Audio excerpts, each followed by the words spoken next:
Welcome, Patreon subscribers, to our official Spoilercast of A Star is Born. You selected it. We watched it.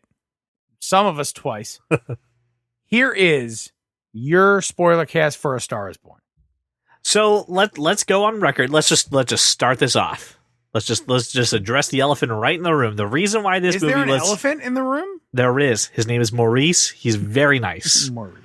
The reason this movie was selected was because of my damn hatred of this movie coming into it. Yeah, you were actually very vocal. You were super vocal. Thank you very much, Patreon subscribers, for making CJ see a movie that he hates. Here's the wonderful thing about this whole concoction. And by the way, since it's just us and the Patreon subscribers, we can be candid. This was my idea. Let's be honest. Yes, it was. The great thing about this is that I rarely hard pass on movies. I'm okay with seeing pretty much any movie. I'm pretty good with it. CJ, on the other hand, has very strong opinions about how he spends his time in the theater, and I love the fact that you guys always pick the movies that he does not want to see. So thank you for that. Also, I couldn't have been more excited about seeing this. So seeing it, CJ and I grabbed some brunch. We did. We had a couple cocktails. I had many cocktails. Oh, yeah. And then we went to see this movie together. Mm-hmm. And I was super, super ready for this movie.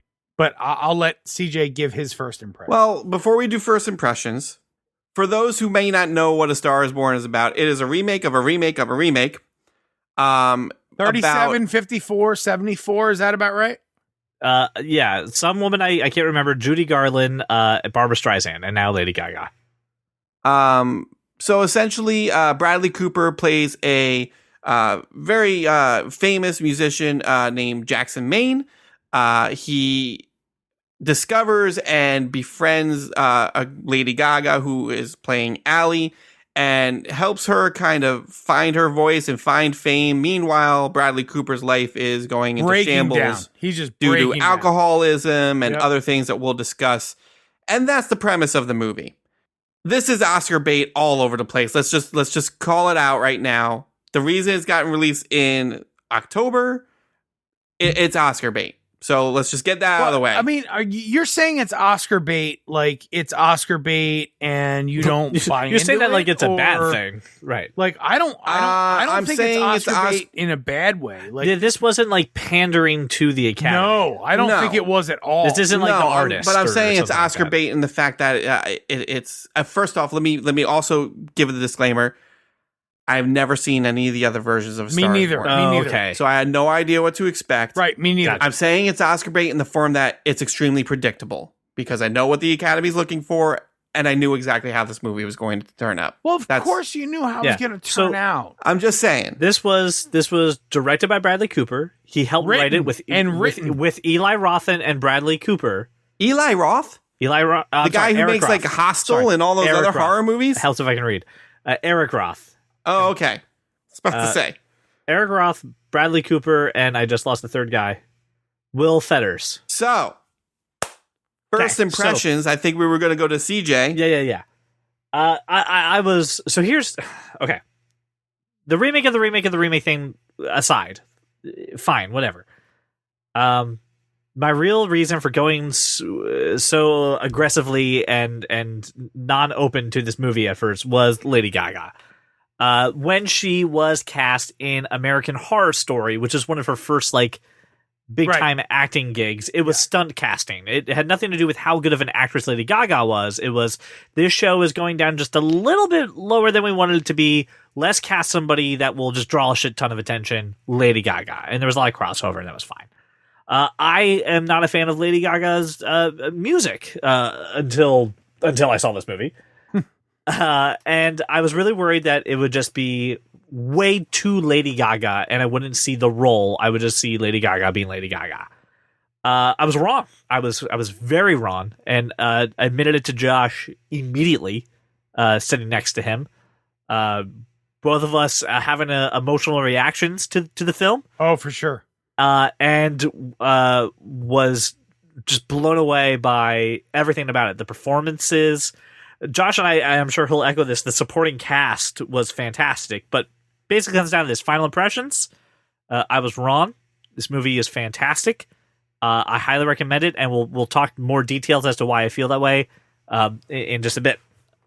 Brian, you just saw this movie from what I. I'm glad I didn't see it with either of you, because both of you would have punched me in the fucking face. Oh my God! If you have anything bad to say, you shut your fucking mouth. I want to hear this. It was good.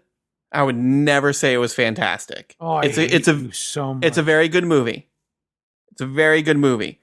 But I did not have emotional reactions. I did not get completely screwed up as you two did.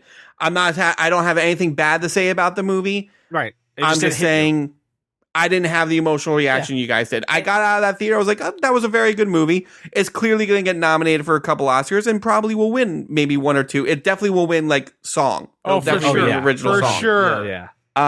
But I mean, I'll tell you what. Let me tell you about my theater experience first and foremost. Now, this is the first time this week that I even got a chance to go see this movie. Right.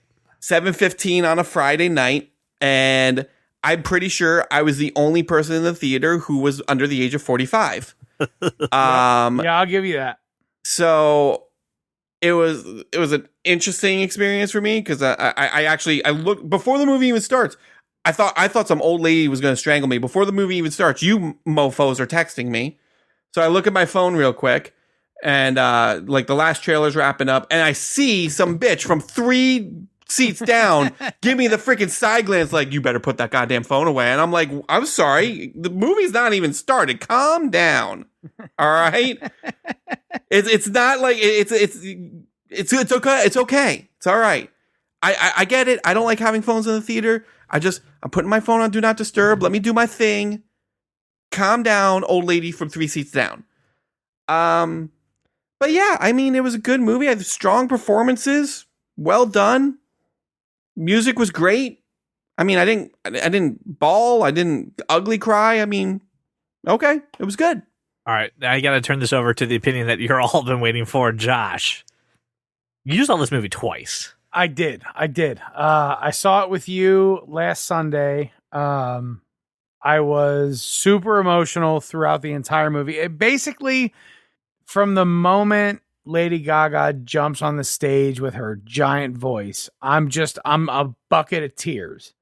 And then throughout the movie, it's just so tragic. Like there's so much to be emotional about.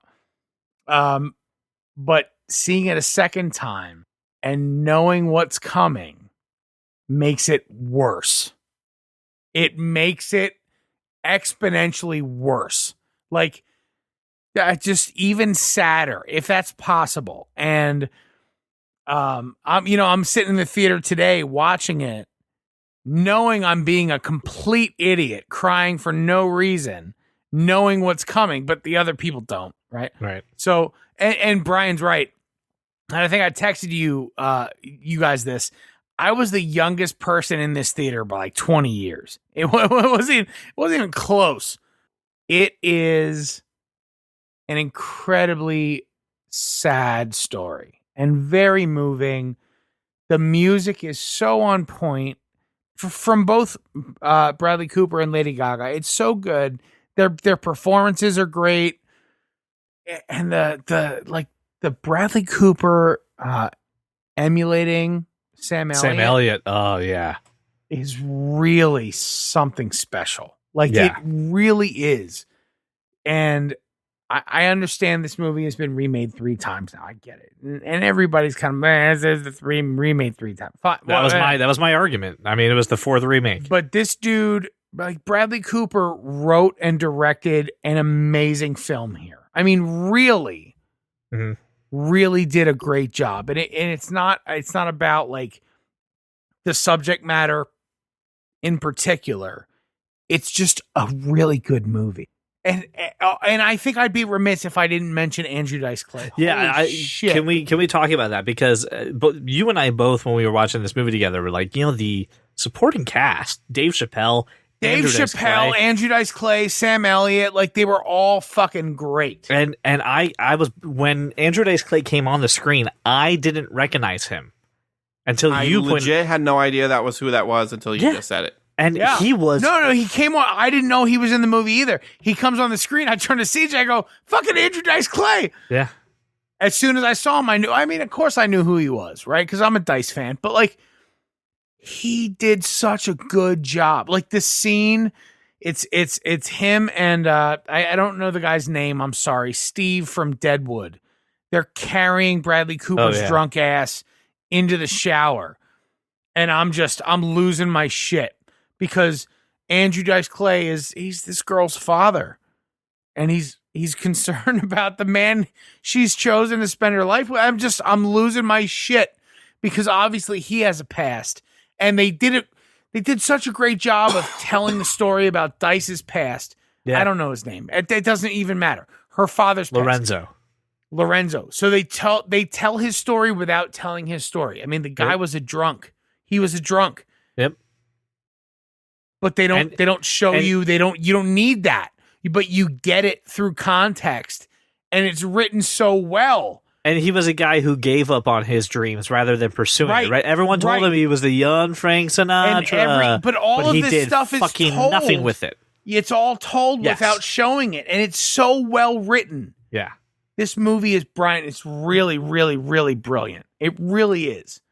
The thing I'll say, too, is... Maybe I'll have to see it again. I mean... I think you're gonna need to. I mean, it's really, from my perspective, it's not only well written and well acted, like just the story is so cohesive. Here's what I'll say. I mean, I did really enjoy it. I think artists of any kind need to see this movie.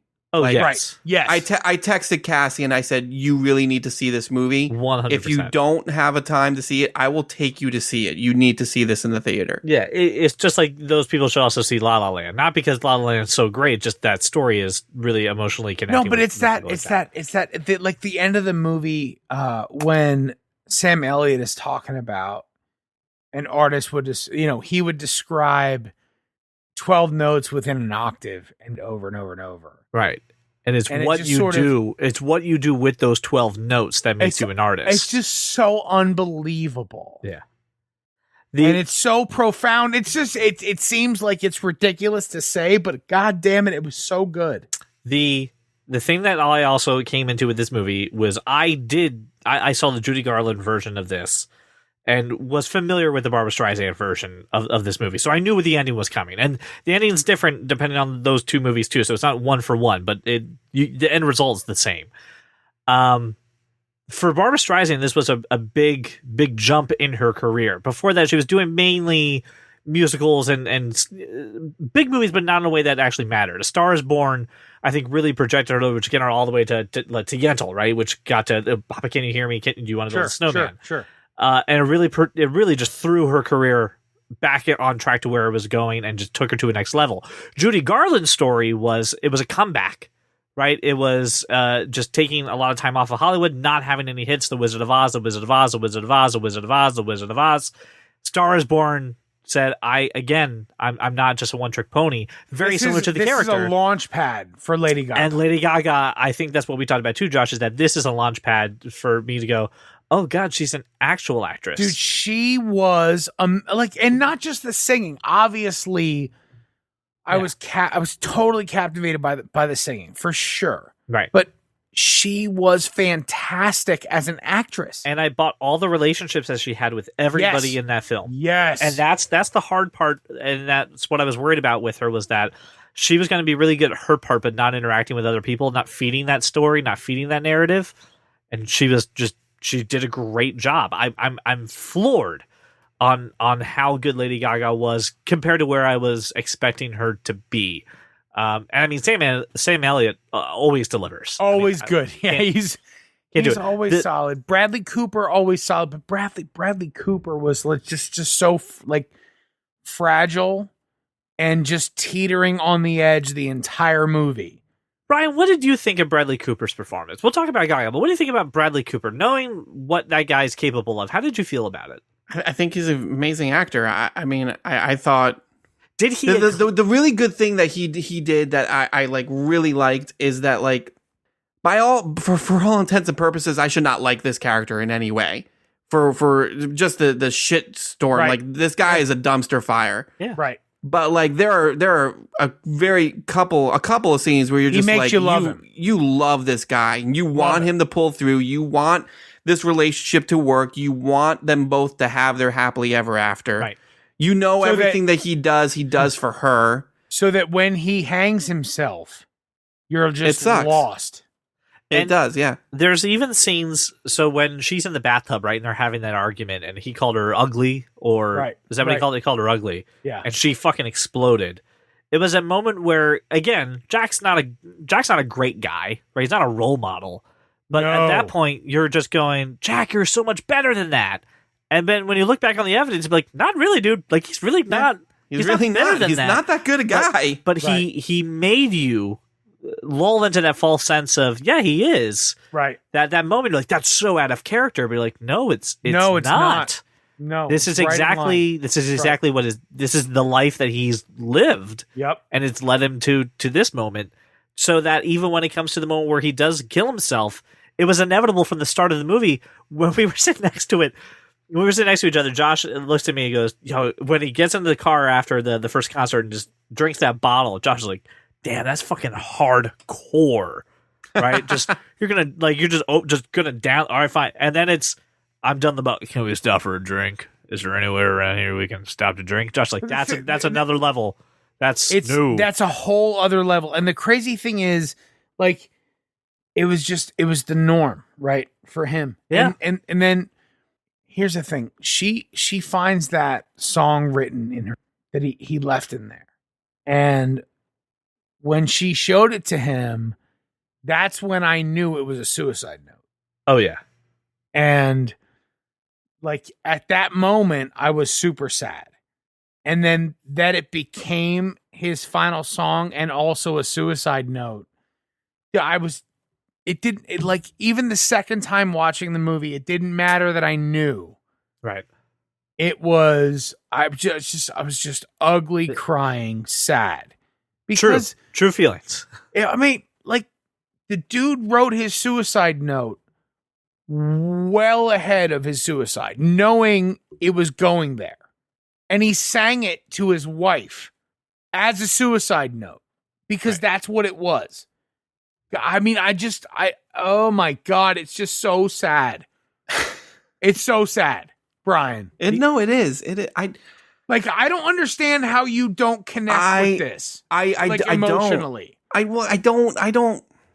I'm very. I don't want to say heartless, but I disconnect myself from movies a lot. If I know it's going someplace, I will purposely disconnect myself. You just compartmentalize. I purposefully he puts up a wall. I purposefully like dive into the role because I want to experience it. Come on, you guys have known me for almost a decade now. Correct. I mean, Yeah. I don't have social skills to speak of until 3 years into a relationship. So 2.5 hours is not enough time for me to get emotionally invested. And like, if I see it going a certain way, I'm like, well, this character's going to die. So I better not care too much about him. Dude, I'm sitting next to CJ and I'm just crying my eyes out. Glasses off, the whole 9 yards. Oh yeah. Take my glasses are off. I'm fucking weeping. And it's probably like a solid 4 or 5 times throughout this movie. Essentially, every time Lady Gaga opens her mouth to sing, I'm crying. Oh, yeah. For starters. And then at the end, I not only did I cry, I mean, I just cried so hard. But as soon as the credits rolled and it said written by Bradley Cooper, I got the fuck up and got out of the goddamn theater. I really need to set the scene for you on this one. We're on the far left-hand side of the theater. The 2 little solo seats, right, that are next to each other, and a wall, right? Yeah. Okay, and then the aisle to the stairs. As soon as the lights come on, I look to my right because I didn't know there was something after or during the credits, maybe some video or something. I looked to Josh to say, I wonder if there's, and all I saw was a smoke outline of what used to be my friend sitting next to me, and he is running. I got out of there so theater. fast because I could not stop crying. And there was a moment, Josh, and I don't know if you really put 2 and 2 together, but there was a moment that I was like, I see a little something here. When Jack is apologizing to Bobby, right, in the truck. And he goes, that time I said I stole your voice. Yeah, I didn't. yeah. And he apologizes. And Bobby's reaction, who's played by Sam Elliott, for those who don't know his name, his reaction is, get the fuck out, right? And you turn to me, Josh, and you say, don't ever let them see you cry. And then all I noticed is that when the lights came on, right, and I know that you were emotional, and I look over, and you're running out of that theater like Bobby, just driving away. Never let him see you cry. I was just like, that was a little meta. I don't know if I needed the meta experience. I was out. There was like, that movie was too much. It was too much twice. I will download it. I'm gonna pre-order it on iTunes. I'm gonna watch it again, probably a million times. It was so good. And guys, when you just need a cry, watch this movie. I have a question, only because I saw the movie once, and the moment when it happened, I missed it. I felt pretty pissed. When Allie came out at the end to perform Jack's song, right? When she did the not memorial service, but I guess it was. No, that was a memorial. When she introduced herself, did she use Jack's last name? Allie Main. Yes. Okay. There was a lot happening internally, externally. It was all very good, and it's the first time you hear her identify herself as her, right? Or anything besides Allie. And I thought that was exactly right. Exactly right. I thought that was a big statement to make. It was just so perfect. Everything was great. It was a great movie. The only issue I had, I thought the tinnitus was going to be a bigger deal. Like they were making a big deal about it. I thought it was a thing. I thought it was a big deal. It was, but it wasn't. I thought like this is going to end with. I thought they were going to make a really big deal about how he loved hearing her and listening to her and things like that, and then it was just going to like he lost go away, like he would lose his hearing. No, instead he just hung himself. To me, it was the tinnitus. I thought the tinnitus played a bigger deal, and I could be overreading this.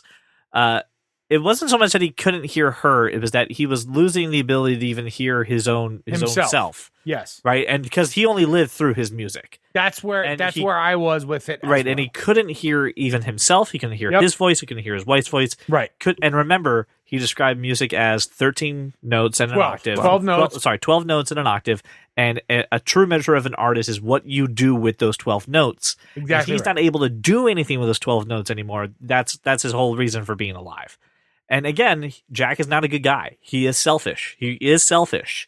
And I think that on top of the whole speech that that manager gave to him, and realizing that he was dragging down Allie, I think the other part. See, that's the thing. Able to hear himself and you said that when we were watching the movie, and I thought that's deserved. It is. It is totally deserved, and it's not what anyone else would ever say, right? But it's the truth. Absolutely, it's just a dick thing to say. No, I don't think from the manager's perspective, from Allie's perspective, I don't think it's the wrong thing. No, I think it was the necessary thing. It was the necessary thing to say. It doesn't matter, right? How Jack perceives it or how he reacts to it. It's right, and regardless of the outcome, it was accurate. And as sad as it is, and he took his life and whatever, but that had nothing to do with Allie. Like, that was his own shit. Absolutely. I 100% agree with you on that. That had nothing to do with what the manager said. The manager was accurate.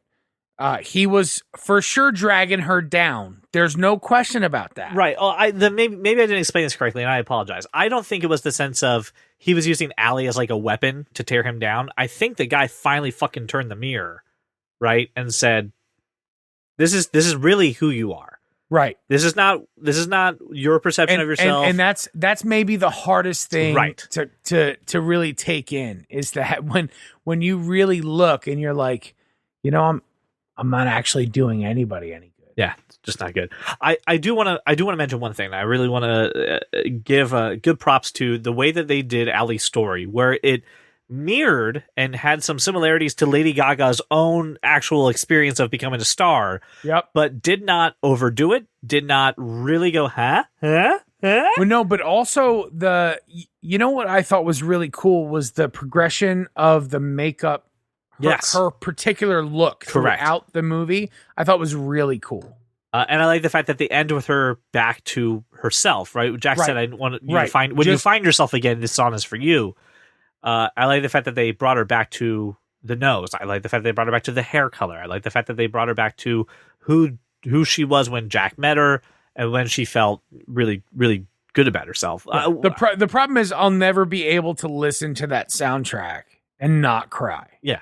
I'm serious, Brian. No, I believe you. But like between Shallow and like that, I'm not laughing at you. No, I understand.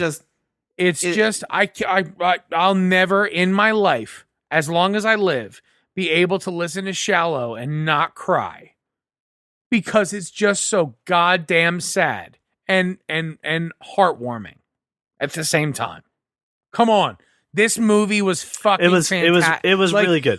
So I'm hard pressed for anyone to poke holes in this movie because it's so fucking good. I'm so glad you said that because there's a couple second opinions you're going to be really angry about. Oh, yeah. So I want to get some facts about this movie before we go ahead and move on to our second opinions. Not facts. Yeah, there's facts. So the production for this movie, right? The production budget for this movie was $36 million. And on its opening weekend, it grossed $42 million. Now, round that up. It's 43. It's okay, like 42, 908,000. It's 43. Now, to put that in perspective, it lost to Venom, which was also opening, which was $80 million. But I want to say here's something.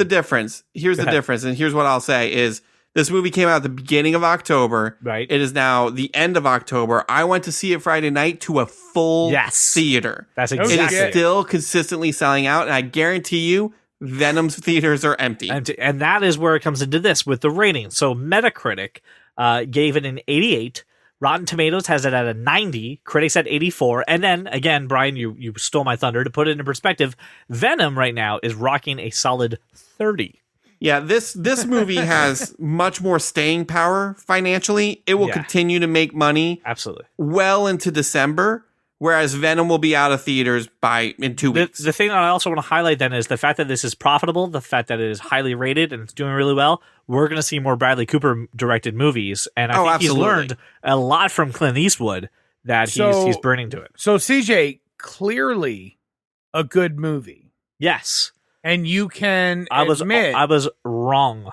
If someone could get some crow for me, I will gladly ingest You'll and eat it. All right. Good. But Josh, it's not fair that we only talk about what we felt. It is also our obligation to go around the internet, and we have some second opinions. Brian?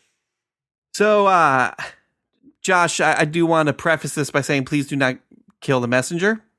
I won't kill you, but I will actually ask you for the home address of anyone who badmouthed this movie. I can throat punch them. We'll have to track them. Andy Pandy 7. Oh, the guy's name is Andy Pandy? Andy Pandy. I'm already excited. Let's go. Cooper's painfully earnest depiction of a very unlikable and greasy-haired addict is far too heavy for this frothy material. Excuse me. As one reviewer said, more a star goes out than a star is born. At least the self-indulgent focus on him spares as much of Gaga's precariously near wooden acting. This might have been saved by a crackle of sexual chemistry, but there is none. Cooper looks good without his shirt on, but so what? Nobody wants to stare at those two weird faces for 2.5 hours. Some of the gruff voice dialogue is embarrassing. Sam Elliott, anyone? That was the fucking point, but anyway... Gaga's performance on the stage is, of course, good, but not that good. She screeches out the songs from the beginning and consequently has nowhere to go for the denouement. Let's face it, she has about a quarter of Streisand's talent and none of the charisma. I could see the effort, but mediocre results. Fuck you, Andy Pandy. Gets worse. Fuck you in your stupid fucking face. Joel Greenberg says, the movie never avoids embracing cliches and oversimplifying the music, of which there is far too much, and lyrics are apparently unnecessary since most of them sail by without clarity or discernible purpose. Bullshit. Lady Gaga has a strong screen presence, but through the script fails to serve her as it might have. Meh. I think she can probably act, but a script written in attitudes and endless repetition would be hard for even the young Streep to breathe life into. Which is crazy. Cooper slurs his lines and lyrics. He's a fucking drunk, of course. Exactly, Anyway, right. Cooper slurs his lines and lyrics with the carelessness that this character appears to have taken great pains to build upon as his career flourished. Apart from all of this movie is very long. I'm gonna go ahead and say fuck Joel Greenberg too. Yep. All right, I got two more. Arian Nider 77. As much as you have to love Lady Gaga as a singer, she cannot act. She just cannot. Because of that, the movie is already ruined. You have to admire her for trying, but you can't admire the movie. And then Mila X False. says, will someone please tell Gaga to stick to the day job? She's just embarrassing herself, and someone should tell Cooper that having an English accent isn't enough to carry a film outside of the U.S. female demographic. What English accent? What English accent? Where are these people coming from? Did they watch the same movie?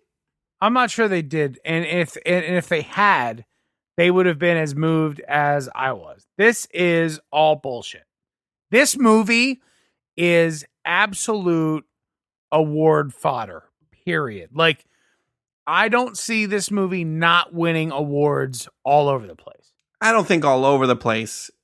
I think it'll get nominated all over the place. I think it'll win. Okay, all right. I guess that's what I'm saying. Like, this movie will be considered all over the place. Yes. Absolutely. Bottom line, it sounds like we all like this movie, but I want to know where we would rank it on a scale from 1 to 10. Josh, I would like to start with you. 1 to 10. Yes. 10 being the best movie ever. Correct. 8. Well, I would give this a solid 7. Yeah, I'd give it a solid 7. You said 7, but you also described it as fantastic. That's not a 7. That's No, like an fantastic. 8. I would put an 8. I would put superlatives on in front of other things. It was super fantastic. There's no asterisks. No, I would just. This is a Like, 7. was I being really enjoyed it. hyperbolic. As we talked, right, at the very top of this episode, right, I go through extremes and emotional responses that make no logical sense. You also have to okay. realize, Brian, that going into this, he was dead set against it. I really a was. 7 is a huge win. I Totally really was. But yes, I would rate this a 7 as well. I also, by the way, when I left this movie, I didn't pick up my popcorn and throw it out. I just left it right there on the floor. Left the popcorn bag. Because you were loved so it. emotionally traumatized. I loved it. I No, loved Josh it. ran away. I loved just it. want to make sure he was okay. Yeah, I wasn't did. calling somebody. I ran as far as I could, as quickly as I could. And you know what's funny? I did the exact same thing today when I saw. Like, I got the fuck out of that theater so no one could see my. Like, I exited and went directly to Kome to get a martini as quickly as I possibly could. Well, thank you so much, Patreon subscribers, for listening to this episode. Please remember to vote in our monthly poll to see what movie we will be seeing next. In the meantime, I hope that you've enjoyed listening to the other episodes of the movies that we hated. So seeing Skyscraper, The Meg, Peppermint, and now seeing a good movie, A Star is Born. So thank you for making me be wrong, making me see the error of my ways, and making us see this movie, A Star is Born. I had a great time. Thank you so much for listening, and we will see you on the next one. Well, welcome to the club, 'cause you are that kind of nerd.